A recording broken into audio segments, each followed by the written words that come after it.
आज मैं दूसरी बार शादी कर रही हूँ। जिससे शादी हो रही है उसका नाम ऋषि है। मैं इसके अलावा और कुछ नहीं जानती, और मैंने जानने की कोशिश भी नहीं की। दरअसल, मुझे इसमें कोई दिलचस्पी नहीं है। बहुत मजबूरी में कर रही हूँ शादी। मैंने कभी नहीं सोचा था कि मैं शादी करूंगी। मैं दूसरी बार दुल्हन सजकर बैठी हूँ। मुझे खुद पर हंसी आ रही है। बेशक, शादी में मेरे परिवार वालों के अलावा कोई नहीं है। मेरे मामा और ताऊजी के परिवार और दूल्हे के साथ गिने चुने सदस्य। मुझे इसका कोई सिरदर्द नहीं है। मेरी पहली शादी के बारे में मेरी माँ, पिता और बहनों के अलावा कोई नहीं जानता। मैं किसी से बहुत प्यार करती थी। जब मैंने माँ और पिताजी को इसके बारे में बताया तो माँ ने मुंह पर कहा, ऐसे लड़के अच्छे नहीं होते हैं, वो तुम्हें दर्द पहुंचाएंगे। उस दिन मेरी माँ से रौनक को लेकर खूब बहस हुई। रौनक और मैं एक ही कॉलेज में पढ़ते थे। मैं दूसरे वर्ष में और वह चौथे वर्ष में। रौनक मुझसे पागलों की तरह प्यार करता था। शुरू से ही मेरे पीछे पीछे भागता था। पहले तो मैंने ध्यान नहीं दिया। अमीर बाप का इकलौता बेटा है। मुझे हमेशा अमीर लड़कों से एलर्जी रही है। फिर भी मैं उसके जादू में ना जाने कैसे फंस गई। घर पर हमारे रिश्ते के बारे में जानने के बाद किसी ने स्वीकार नहीं किया।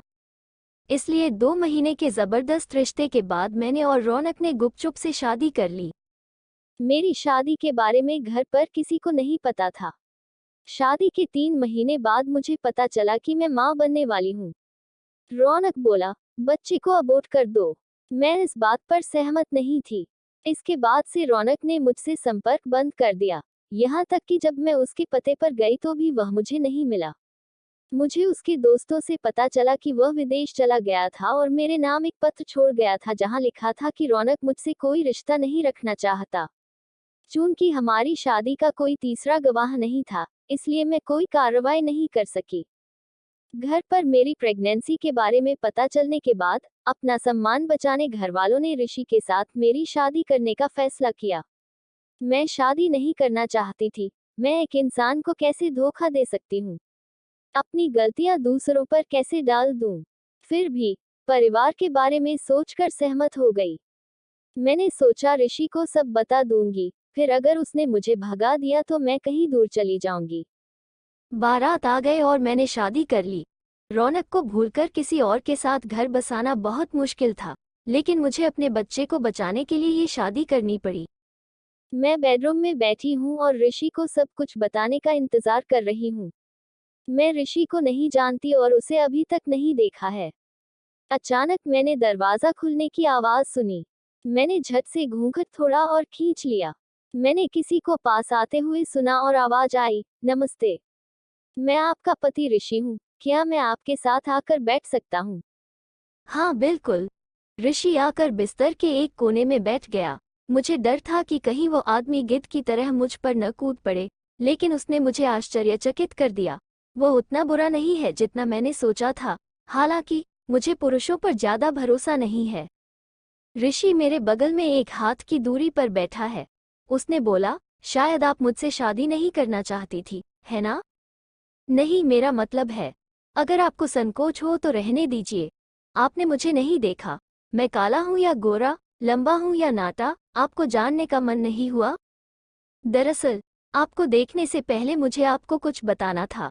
यदि आप सुनने को तैयार हैं, तो बहुत अच्छा होता। हाँ, अवश्य सुनूंगा। इससे पहले आप अपने कपड़े बदल लें, फिर साथ मिलकर कॉफी पिएंगे, अगर आपको कोई आपत्ति न हो तो। जी, कोई आपत्ति नहीं, मैंने उठकर कहा। जितना अधिक मैं उस आदमी से बात कर रही हूँ, उतना ही मुझे आश्चर्य होता जा रहा है कि एक आदमी कितना अच्छा हो सकता है। मैंने जल्दी से कपड़े बदले और ऋषि के साथ कॉफी पी। इस बार मैंने ऋषि को ठीक से देखा। गठीला शरीर, कद 5 फीट 7 या 8 इंच। फिर दोनों बिस्तर पर वापस चले गए। मैंने नजरें नीचे करके ऋषि से पूछा, क्या आप मेरे बारे में कुछ जानते हैं? जितना जानना चाहिए उतना मैं जानता हूँ, बाकी आप बताएं। मेरा एक लड़के के साथ रिश्ता था। हमने भागकर शादी की थी। मुझे 1 महीने पहले पता चला कि मैं गर्भवती हूँ। मैं शादी नहीं करना चाहती थी। परिवार के खातिर आपसे शादी करनी पड़ी। मुझे माफ करें। और कुछ नहीं। अब सो जाइए, बहुत रात हो गई है। मैं जानती थी कि कोई भी लड़का मुझे स्वीकार नहीं करेगा। शायद मेरा ये सोचना गलत था कि ऋषि सब कुछ जानते हुए भी मुझे स्वीकार कर लेगा। ऋषि क्यों? कोई लड़का ये स्वीकार नहीं करेगा। ऋषि ने बिस्तर से एक तकिया उठाया और कमरे से बाहर चला गया। मैं जानती हूँ ऋषि ने मेहरबानी करके मुझे आज रात रुकने की इजाजत दी है क्योंकि मैं एक लड़की हूँ। कल सुबह वह मुझे घर से बाहर निकाल फेंकेगा। मैं अपने किए पर रोने लगी। रोते रोते कब मुझे नींद आ गई, पता ही नहीं चला। सुबह जब आंखें खोली तो देखा कि ऋषि हाथ में चाय लिए मेरे बिस्तर के पास खड़ा है। मैं जल्दी से बिस्तर से बाहर निकली और अपने कपड़े ठीक किए। मुझे बिल्कुल समझ नहीं आ रहा कि यह कौन सा समय है। मैंने सोचा कि बहुत देर हो गई है। Good morning. आपकी नींद कैसी रही? जी, अच्छी रही। ऋषि मेरे पास आया और मुझे चाय का कप देते हुए कहा, नए घर में कोई दिक्कत तो नहीं हुई? जी नहीं। अच्छा, चाय पीकर नीचे आ जाइए, माँ बुला रही है। ऋषि नीचे चला गया। मैंने उसे जाते हुए देखा और सोचने लगी, कितना ख्याल रख रहा है मेरा। मैंने इस आदमी को धोखा दिया। शायद मेरा भगवान मुझे माफ नहीं करेगा। मुझे समझ नहीं आ रहा कि आखिर ऋषि क्या करने जा रहा है। शायद वह फिलहाल कोई परेशानी नहीं चाहता। मैं जल्दी से तैयार होकर नीचे चली गई। ऋषि के परिवार की हालत हमसे बेहतर है। मेरी सास ने मुझे बुलाया और कहा, बेटी, मेरे पास आओ, अब से ये तुम्हारा परिवार है।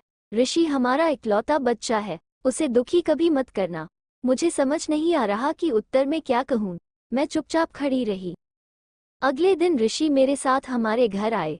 मैंने सोचा कि ऋषि अब मुझे छोड़कर चला जाएगा और वापस नहीं आएगा, लेकिन मुझे तब आश्चर्य हुआ जब ऋषि ने घर में दाखिल होते ही बोला, हम एक दिन से ज्यादा नहीं रुकेंगे।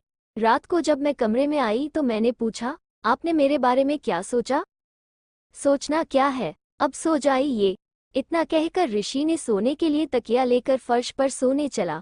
मैंने उसे रोका और कहा, आप इस घर के दामाद हैं, अगर आप नीचे सोएंगे तो हमें पाप लगेगा। आप यहीं सोए, मैं अपनी बहन के पास सोने जा रही हूँ। ऋषि ने कुछ नहीं कहा। सुबह माँ की आवाज से उठी। 9 बजे हम कार में घर से निकले। आधे घंटे के बाद अचानक ऋषि ने कार रोकी और कहा, आइए। मैं बिना कुछ कहे कार से उतर गई। ऋषि कार से उतरकर खड़ा हो गया। मुझे बोला, आपके मन में बहुत सारे सवाल हैं, है ना? मैंने आपसे शादी क्यों की? आपकी सच्चाई जानने के बाद भी मैंने घर से निकाला क्यों नहीं? वास्तव में आपके साथ क्या करना चाहता हूँ? हाँ, लेकिन आप बीच सड़क पर ऐसा क्यों कह रहे हैं? वो इसलिए क्योंकि मैंने आपको पहली बार, आज से 2 साल पहले ठीक इसी जगह पर देखा था। उस दिन अचानक बारिश होने लगी थी। लोग भाग रहे थे। तभी मेरी नजर एक लड़की पर पड़ी जिसने एक बूढ़े आदमी को अपना छाता दे दिया और खुद बारिश में भीग रही थी। मुझे उस लड़की से प्यार हो गया। मैंने ठान लिया कि मैं उसी लड़की से शादी करूंगा। मेरे पास तब नौकरी नहीं थी, इसलिए मैंने इंतजार किया और उस लड़की के बारे में पूछताछ की। जानती है वह लड़की कौन थी? कौन? आप। उसी दिन मैंने आपको अपना जीवनसाथी बनाने की शपथ ली। मैं हैरान थी। एक आदमी मुझसे प्यार करता है, मेरी खोज खबर करता है और मुझे पता तक नहीं चला। आपने मुझे क्यों नहीं बताया? मैं जबरदस्ती का रिश्ता नहीं चाहता था।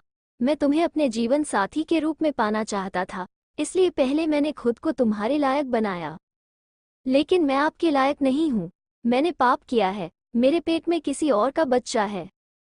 अगर आप बुरा न माने तो आज से मैं इस बच्चे का पिता हूँ।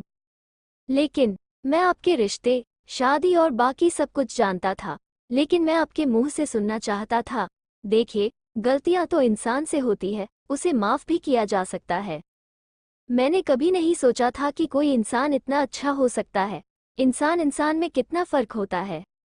ऋचा, क्या मैं आपका जीवनसाथी बन सकता हूँ? क्या आप मुझे अपने बच्चे का पिता बनने का अधिकार देंगी? क्या मुझे आपको तुम कहने की अनुमति मिल सकती है? मुझमें बोलने की शक्ति नहीं है, बस आंखों से आंसू बह रहा है। मैं दौड़कर ऋषि से लिपट गई।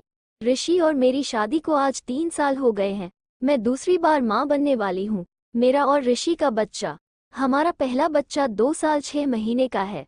वो ऋषि का जिगर का टुकड़ा है। ऋषि ने उसका नाम अंश रखा है। रात के 11 बज रहे हैं। अंश सो गया है और हम दोनों बालकनी में बैठे बाहर हो रही बारिश का आनंद ले रहे हैं। कहानी को अंत तक सुनने के लिए आपका बहुत बहुत धन्यवाद।